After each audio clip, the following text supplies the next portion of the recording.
Demain, deuxième match de préparation pour les Bleus de Didier Deschamps, France-Irlande du Nord. Il nous fait déjà coucou et demande à être en direct. Il est connecté. Giovanni Castaldi, bonsoir. Bonsoir Mémé, j'espère que vous allez bien. Et petit correctif, je ne suis pas au stade, je suis devant l'hôtel de l'équipe de France. Là, les joueurs de l'équipe de France dorment. Ah, dorment, il y a un spa, il y a un bar, il y a un restaurant, quoi, de s'amuser un petit peu. Vos sources vont-elles donner la composition de Didier Deschamps demain? Bonsoir Giovanni, ça commence, eh oui. Ah oui, ces sources. Ah, les fameuses sources. Les fameuses sources. Bonsoir Mémé. J'ai l'impression que si je commence la Coupe du Monde avec des sources, grâce à vous, j'en aurai plus au bout de 2 matchs, quoi. C'est ça qui est formidable. Alors,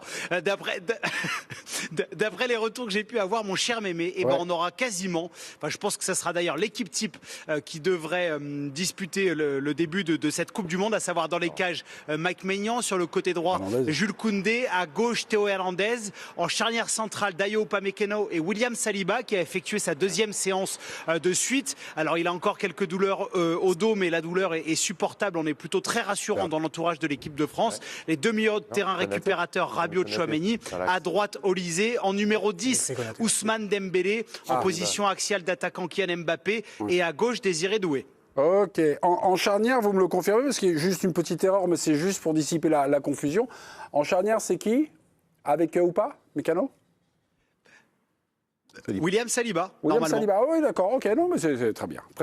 Notre président nous avait alerté.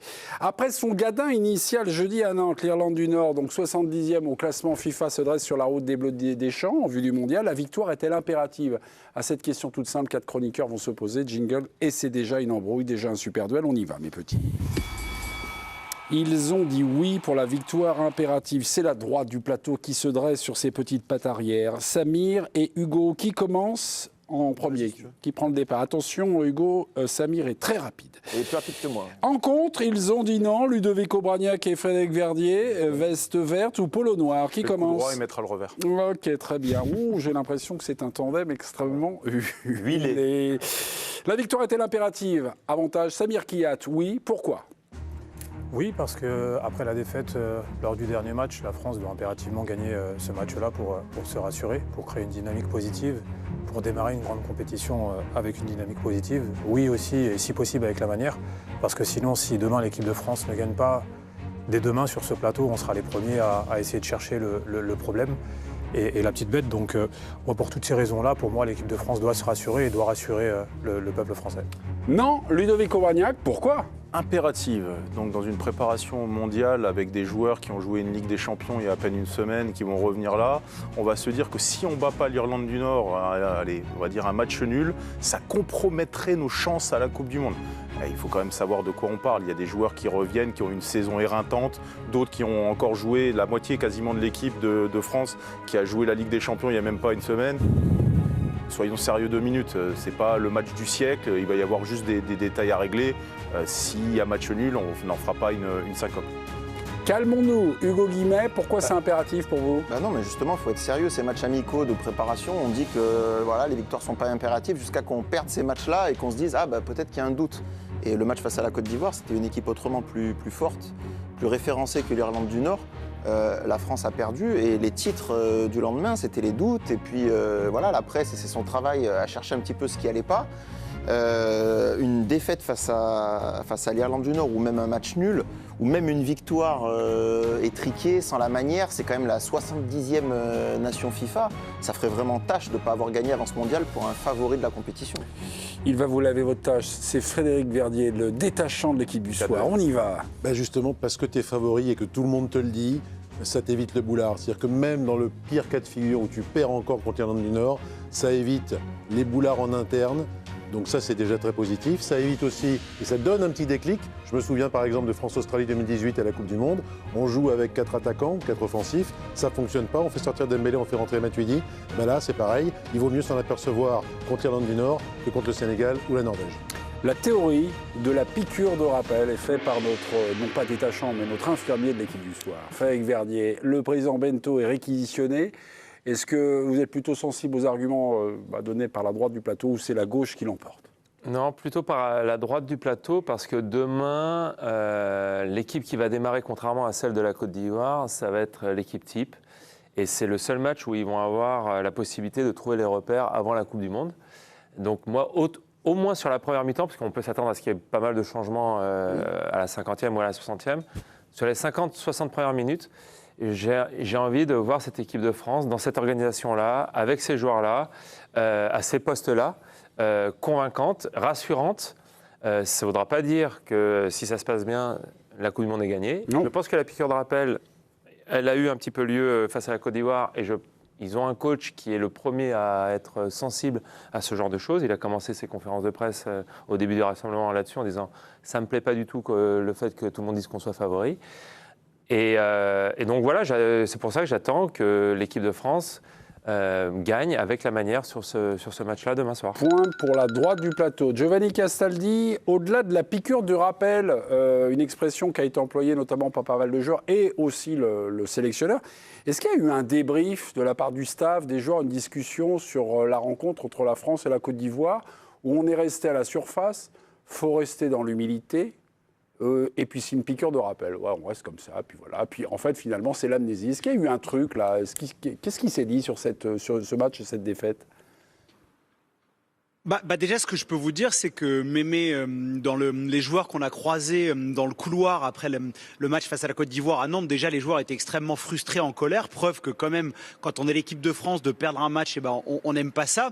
Donc il y avait une forme de... Le côté piqûre de rappel, c'est sorti spontanément, sans qu'il y ait eu le temps qu'un élément de com s'installe. Donc c'était sincère. En revanche, ce que je peux vous dire, j'ai croisé Adrien Rabiot tout à l'heure avant la conférence de presse. En fait, ce match-là, ça a permis aussi aux joueurs à pas mal de se parler sur les ajustements à faire, sur l'animation de ce 4-2-3-1. Il n'y a pas de sentiment d'inquiétude particulier parce qu'il se trouve que les discussions entre le staff et les joueurs sont plutôt très positives, où on est conscient qu'on a encore du travail à accomplir, qu'on se doit d'être bien meilleur à la perte. Ça a été le sens d'ailleurs des propos d'Adrien Rabiot. Quand on perd le ballon, il faut vraiment que les 4 offensifs tout de suite déclenchent un pressing. Donc ça discute, et quand on parle dans un vestiaire, c'est plutôt très positif.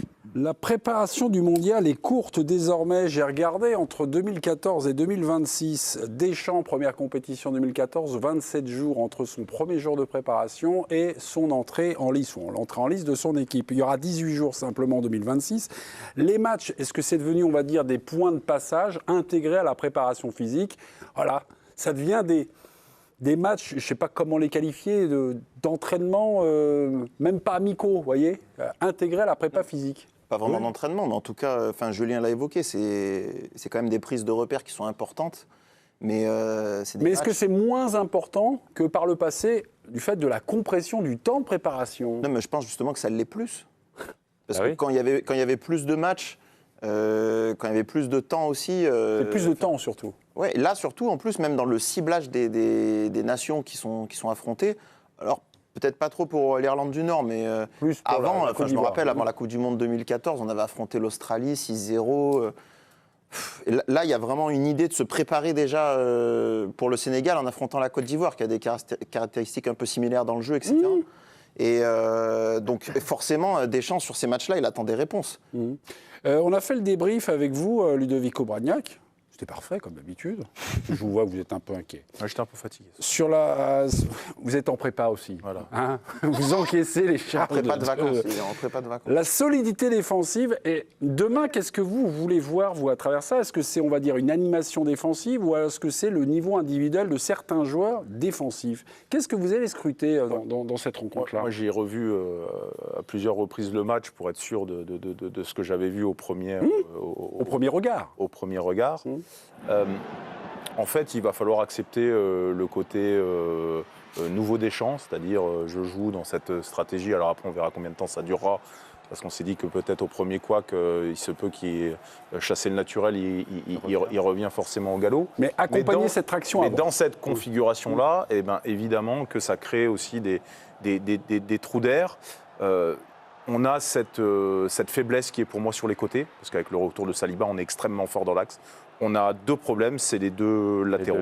Après, ce problème-là, il peut être résolu de différentes manières, notamment déjà par le cas Zaïre Emery, qui, à mon avis, peut être une option hyper solide pour nous sur le côté droit. Mais ça, c'est pas encore le moment de l'activer. C'est pas encore le moment.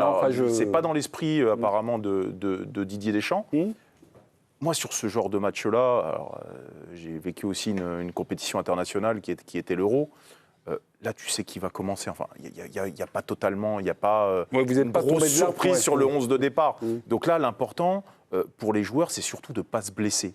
On va rentrer en compétition, c'est d'avoir de refaire de remettre la machine en route tranquillement. Vous avez quand même des joueurs, il y a 5 membres de l'effectif qui reviennent d'une finale de Ligue des Champions. Donc vous n'allez pas me dire qu'un match où tu vas faire 1-1 peut-être, ou 0-0, contre l'Irlande du Nord, va remettre en cause un aspect mental sur... moi, je retiens surtout qu'ils ont étrié le Brésil et ils ont étrié la Colombie 2 mois en arrière. Et c'est ces matchs-là, pour moi, qui font fi. Je suis désolé. C'est pas ces petits matchs-là qui arrivent où tout le monde, justement, gère sa fin de saison. T'as pas à montrer quoi que ce soit. Conservez votre énergie, vous êtes en train d'être contré par Samir. Samir, on vous écoute, vous allez écouter Ludovic. Quand tu vois l'adversaire, si tu n'es pas capable de gagner l'Irlande du Nord à 5 jours d'un Samir, mondial, tu joues pas ta vie sur ce match-là. Non, je ne suis pas d'accord. À un moment donné, tu dois créer une dynamique positive.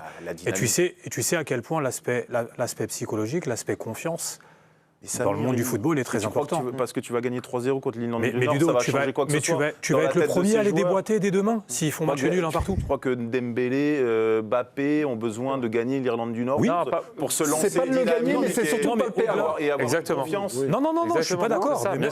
C'est pas de le gagner, c'est surtout pas le perdre. Mais non, mais même de pas le perdre. Que moi, je suis contre l'idée de la victoire impérative. Mais si tu me dis effectivement que 2 défaites en préparation sur 2 matchs, est-ce que c'est ennuyeux ? Là, je dis oui. Bah oui. On parlait pas de ça. Mais même un nul, tu fais nul. C'est pas si grave que ça. Il nous attend au bord de sa thalassothérapie. Giovanni Castaldi, je vous ai vu lever la main, c'est le retour de Colombo. À vous de jouer. J'avais une question à vous poser, mais vous voulez vous insérer dans ce débat. Vous êtes le bienvenu, évidemment. On vous écoute. Oui, juste pour aller dans le sens un peu de Ludo, déjà quand on prend le débrief du match de Nantes, il faut faire un distinguo énorme entre la première période et la seconde où il y a énormément de rotation. Donc pour ce qui est de la confiance, des automatismes, c'est plus des joueurs qui ont besoin de trouver des repères entre eux sur le placement. Mais je ne pense pas que demain, s'il y a match nul face à l'Irlande du Nord, ça ait quelconque incidence. On est au-delà pour les joueurs de ce calibre dans la culture de résultat et je pense qu'ils sont tous conscients de ce qu'ils sont capables de faire quand ils ont vraiment envie. L'exemple de la tournée du mois de mars est excellente et Didier Deschamps a rappelé d'ailleurs aujourd'hui en conférence de presse que sur certains joueurs, même si demain il y allait avoir moins de rotation que face à la Côte d'Ivoire, on était encore dans un cadre de gestion et que le but était d'arriver dans la forme optimale le 16 juin. Il ne faut pas se tromper d'objectif. Juste Giovanni, j'avais juste un petit truc parce que Ludo m'a mis un peu la puce à l'oreille en disant je tombe pas de l'arbre quand je vois la compo, on voit à peu près, on va dire, l'idée de départ de Deschamps sur son 11 de départ. Dans le groupe maintenant, qui espère être encore titulaire ? Est-ce qu'il y a des zones sur le terrain ? Je ne sais pas, mais vous, ce qui vous revient, les latéraux, le deuxième milieu de terrain défensif, l'animation avec... Est-ce qu'il y a des petites choses qui vous sont revenues à l'oreille, ou aux oreilles même ? Ce qui est sûr, c'est que Ryan Cherki, il s'en est pas caché. Il aimerait être titulaire. Il y a le cas Bradley Barcola, même si c'est un garçon sur la fin de partie de saison avec le Paris Saint-Germain qui a perdu de la confiance, qui avait énormément de crédit aux yeux du staff de l'équipe de France pour être l'ailier gauche. S'il débute pas, il va tout faire pour récupérer sa place de titulaire. Franchement, au milieu de terrain, la hiérarchie, elle est très très bien établie. Mais Manu Koné, qui a eu pendant un certain nombre de temps la confiance énorme du staff, sera pas loin s'il y a une défaillance au milieu de terrain. Et derrière, la vraie incertitude, c'est sur le côté gauche, où je pense qu'il y a un écart infime entre Théo Hernandez et Lucas Digne. Pour le reste de la défense, honnêtement, même si j'adorerais voir Warren Zaïre-Emery au poste de latéral droit, que ça soit Saliba ou Pamecano ou Koundé, s'il n'y a pas de pépin physique, ça ne bougera pas. Barcola, Cherki, Manu Koné, soit Théo, soit Digne, ça fait, on va dire, 4 postes. La victoire est-elle impérative ? Je reviens avec cette question et les conséquences d'une défaite. Ça peut relancer des petites choses, des discussions, des tensions dans le vestiaire. Je ne pense pas dans la tête de Deschamps, si ça perd demain, qu'il change ce 11-là. Non, mais moi, peut-être le latéral gauche que disait Giovanni, je suis d'accord avec lui, peut-être là. Et là, je ne parle pas de Deschamps, moi je parle, on va dire, dans le vestiaire. Pour moi, ce n'est pas la question. C'est dans le vestiaire. Deschamps fera ses choix, il mettra tout le monde. Avec des raisonnements comme celui de Ludo ou de Joe, En fait, ça veut dire qu'après, même si on fait match nul ou si on perd contre le Sénégal, on va continuer à dire bon, bah c'est pas grave, de toute façon, tout le monde se qualifie dans le groupe. Non, on parle pas du Sénégal. On parle pas du Sénégal. On parle pas du Sénégal, on parle du match avant le Sénégal. Mais il y a une semaine de l'entrée en lice, tu mets ton équipe type. Évidemment que tu t'attends à gagner, sinon tu vas t'inquiéter. Tu connais bien les joueurs. Bien tu les sûr, fréquentes au quotidien, tu les connais bien. Oui. Est-ce que tu crois que sur un entre-deux, en entrée de Coupe du Monde, tu vas aller mettre le pinceau pour aller te faire cisailler et rater une Coupe du Monde à 5 jours près? Mais tu dois quand même battre l'Irlande du Nord. Les joueurs vont être sérieux, les joueurs vont faire ce qu'ils ont à faire. Maintenant, si demain, tu fais un match qui est correct dans le jeu, que tu as eu des occasions, que tu as raté, que tu prends un but sur coup de pied arrêté et que le match, le score final, c'est 1-1, tu vas pas me dire que tu vas être en panique totale avant. Tu dois démarrer. En fait, la question, c'est pas est-ce que s'ils font match nul, ça va changer leur compétition? Non, ça ne changera pas leur compétition. Ils peuvent aller au bout. La question n'est pas là. C'est que c'est mieux de commencer une compétition en rassurant tout le monde, en faisant le job et tout en sachant que là, je peux te garantir que si demain ils ne gagnent pas le match, et même qui plus est pour moi avec la manière, ça va remettre beaucoup de choses en question et ils vont partir avec une épée Damoclès. Ça va remettre des choses en question pour nous, pas pour eux. Eux, ils sont sûrs de leur force. Ils sont sûrs de leur force, mais c'est toujours mieux de démarrer une compétition. Ils ne démarrent pas une compétition, là, ils finissent une préparation. Voilà. Oui, mais là, ils terminent. Mais Julien Bento et après Giovanni Castaldi pour la conclusion. Julien, vous voulez vous inviter dans cet échange. Qu'avez-vous à nous apprendre? Quelle est votre opinion? Non, en fait, c'est avec un regard complètement extérieur au football, évidemment. J'entends ce que dit Ludo sur la crainte peut-être du contact qui peut amener une petite blessure, etc. Mais il y a peut-être aussi, parmi ces joueurs-là, et dans la tête du staff, notamment du staff physique, en gros, ça peut être aussi un entraînement à haute intensité, comme ils disent au rugby, à balles réelles. Et peut-être qu'il y a des consignes de passer, de dire, toi, tu fais que 50 minutes, par contre, au niveau de l'intensité. Je voudrais que tu sois au maximum, parce que c'est comme ça que tu vas arriver dans une semaine à être au top. Parce que derrière, il se passe quoi? Ils voyagent, il y a le décalage horaire, il y a la chaleur, il y a le truc, ils vont faire que de la récup, que de la fraîcheur. C'est le dernier moment où, pour certains, on peut peut-être faire monter certains curseurs, et pour ça, il faut être dans l'intensité maximale, quitte à réduire la durée. Mais au vu des saisons des uns et des autres, c'est des joueurs qui ont fait 65 matchs dans la saison. On n'est plus dans la période du petit où tu remets un détail, coup physiquement. Là, tu es dans une période où tu ne fais quasiment que de la gestion, que du frais. C'est des joueurs. Ça, je ne sais pas comment. C'est des joueurs. On ne fait pas le match alors. Pourquoi on fait des matchs alors? Ça sert à quoi de faire des matchs si ça ne sert à rien de les gagner? Parce que c'est dans l'air du temps. S'il ne faut pas mettre le pied. Parce que ça a toujours été comme ça et qu'il y a quand même besoin d'avoir des ajustements. Il faut faire des kilomètres. Mais je suis certain que les joueurs demain. Tu ne vas pas voir des joueurs qui vont aller à 200% Moi, je suis certain dans ce match-là. Comme a dit Julien, le staff va attendre un engagement C'est primordial maximum. qu'ils gagnent ce match-là demain. C'est pas primordial, en fait. Bon, les gars, on ne va pas vous réconcilier. Ça fait partie, on va dire, du petit bonheur je présente cette émission. Juste un dernier mot de conclusion par Giovanni Castaldi, parce que j'ai senti le spa bouillir, la bouillonner. C'est encore moi qui vous ai fait, qui vous a embarrassé, j'ai l'impression. Qu'est-ce qu'il y a, Giovanni? Crevons. Ah non, absolument pas. Non, c'est pas vous. Pour le coup, c'est Samir et Hugo pour qui j'ai la plus grande des affections. Mais en fait, si tu les écoutes, avant la compétition, il faut toujours être prêt. Ils ont pas retenu les leçons du PSG. C'est les mêmes qui, au mois de décembre, nous expliquaient après la défaite face au Sporting que le Paris Saint-Germain était cramé et il ferait rien. Et puis finalement, ils ont gagné la deuxième Ligue des Champions. Je pense qu'à ce niveau d'athlètes, de confiance en eux, de grands joueurs qui composent cette équipe de France, même si demain ils rendent pas une copie parfaite, je peux vous garantir que le 16 juin, ils seront dans un autre état d'esprit et dans une autre fraîcheur psychologique et physique que demain soir à Lille. Ça ne veut pas dire que ça sert à rien, mais il faut raison garder et tête froide conservée. Raison gardée. Ça, c'est un nouveau. Là, vous venez de nous l'inaugurer, ce nouveau proverbe. Je vous félicite pour vos qualités de mémoire, puisqu'évidemment, quand vous les avez ressemblés, ils se sont battus la coulpe. Vous n'avez pas cru au PSG, vous étiez très inquiet, voilà. Surtout en évoquant le match du Sporting, en sachant que pour moi, sur la première phase de groupe, ils l'ont certes perdu, mais c'est le match le plus abouti. Ils avaient une maîtrise collective au-dessus de la moyenne. Mais vous êtes en train de dire que Giovanni vous a fait dire ce que vous n'avez pas dit alors. Oui, Ah, d'accord, que je c'est sais bien. que Et c'est moi de aussi, l'amour. j'étais Que c'est de le- la- j'étais Ah, aussi, aussi, oui, que d'accord. Quand c'est ça allait l'amour. mal pour Luis Enrique, Ah, mais j'étais ça son fait dernier pas- défenseur sur ce plateau, Ah, d'accord. pendant que Giovanni l'allumait tous les Non, mais soirs. deux choses, là, je voulais- au moins... Je voulais juste rebondir, d'une part de la mauvaise foi et d'autre part, je peux vous garantir aussi que si la France perd contre l'Irlande du Nord ou alors ils font match nul, je peux vous garantir que les Deschamps Sénégalais, en démissionne. regardant le match, Pardon parce qu'on les a un peu oubliés, mais je peux vous garantir qu'en termes de confiance, ils vont aborder le match d'une manière différente. Ok, merci beaucoup. Vous aurez retenu la leçon, Giovanni Castaldi. Voilà, c'était un petit message de Samir Kiyat qui J'ai vous embrasse. retenu, Mémé, Oui, dites-moi. j'ai retenu, Mémé, que si demain on paume contre l'Irlande du Nord, en fait, je peux rester avec ma femme et mon chien. Ça sert à rien que j'aille à la Coupe du Monde parce qu'on va la paumer, quoi. J'ai bien compris. Ne me tentez pas, Giovanni. On vous embrasse. On vous dit à demain.